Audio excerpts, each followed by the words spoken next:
Assalamualaikum warahmatullahi wabarakatuh. Salam sejahtera untuk kita semua. Bertemu lagi dengan saya Dr. Firmansyah Dwi Anggara, dokter spesialis penyakit dalam.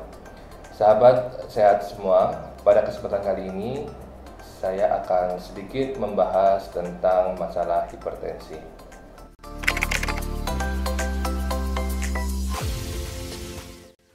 Sahabat sehat semua, orang dikatakan dengan hipertensi bila keadaan di mana tekanan darahnya melebihi 140 mmHg pada sistolik dan melebihi 90 mmHg pada diastolik. Berdasarkan JNC atau Joint National Committee ke-7, hipertensi itu dibagi menjadi 5 kategori, di mana normal, kemudian yang kedua prehipertensi, terus kemudian hipertensi stage 1, kemudian hipertensi stage 2, terus kemudian hipertensi sistolik terisolasi.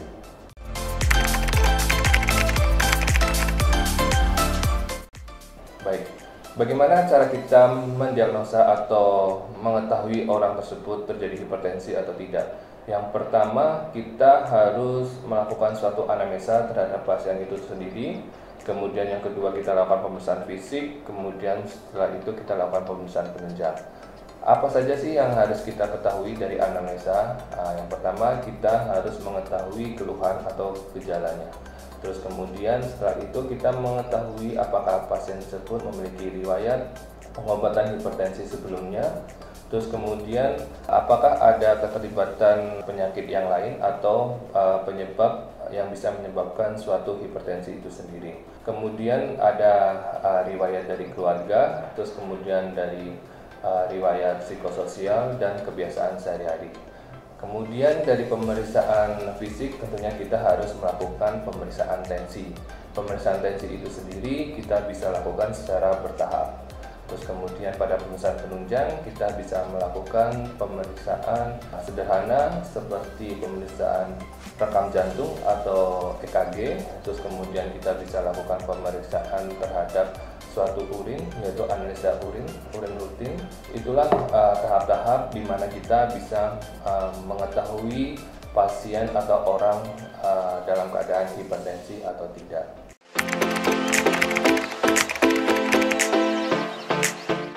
Saya akan juga menyampaikan beberapa rekomendasi tentang evaluasi atau follow up pengukuran tekanan darah.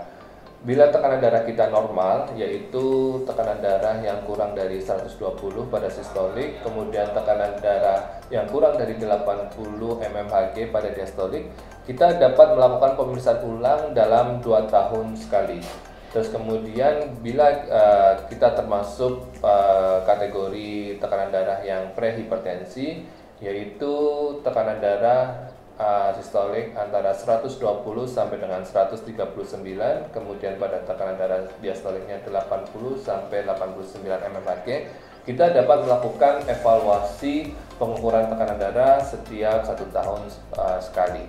Kemudian jika termasuk dalam kategori hipertensi stage 1, yaitu di mana tekanan darah sistoliknya 140 sampai dengan 159, kemudian tekanan darah diastoliknya 90 sampai dengan 99 mmHg, kita dapat melakukan evaluasi pengukuran tekanan darah setiap 2 bulan sekali.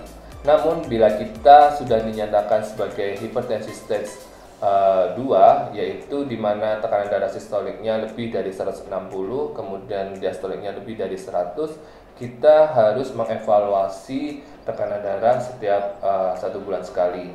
Kemudian segera kita lakukan suatu terapi terhadap hipertensi itu sendiri.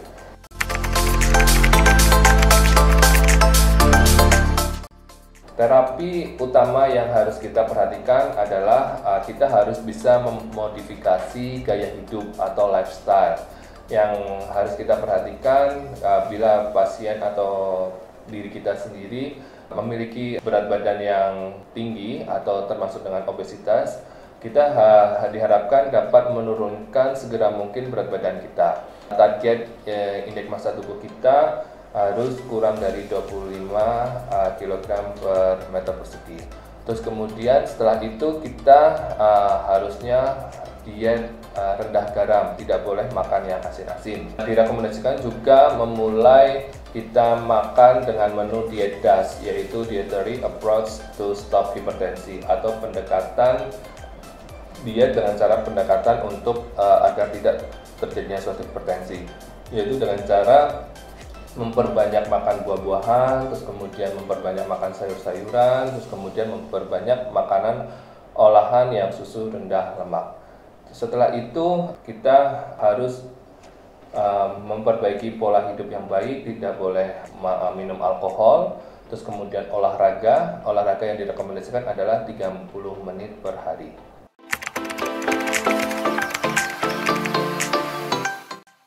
Ada beberapa hipertensi yang pada keadaan khusus. Yang pertama, orang tersebut memiliki suatu riwayat obesitas atau keadaan sindroma metabolik. Orang dikatakan dengan sindroma metabolik bila terdapat 3 atau lebih keadaan. Yang pertama, lingkar pinggang pada laki-laki lebih dari 102 cm, kemudian pada perempuan lingkar pinggangnya lebih dari 89 cm.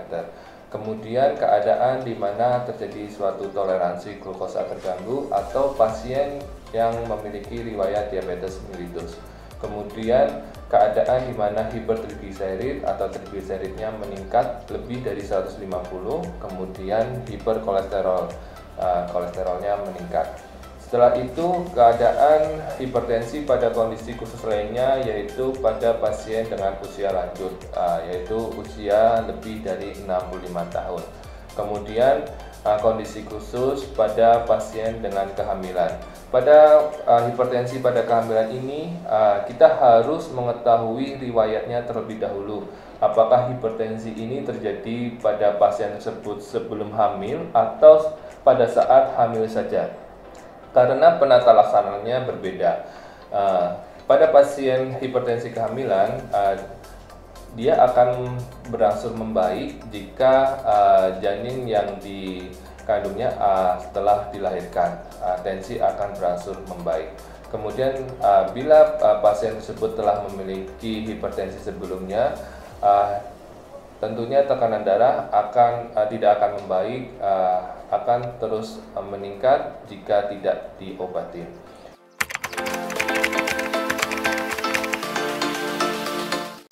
Baik, setelah kita mengetahui beberapa kondisi khusus pada pasien-pasien hipertensi, kita harus mengetahui apa saja yang bisa ditimbulkan oleh hipertensi atau komplikasi dari hipertensi itu sendiri.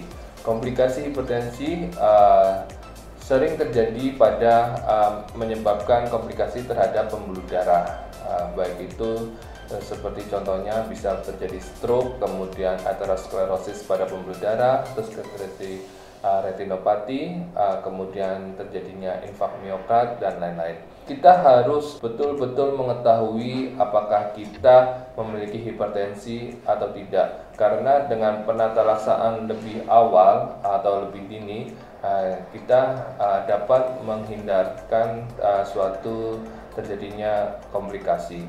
Maka dari itu, pesan saya adalah kita harus tetap jaga kesehatan, terus kita harus tetap mengevaluasi atau monitoring terhadap tekanan darah kita. Sahabat sehat, terima kasih atas segala perhatiannya.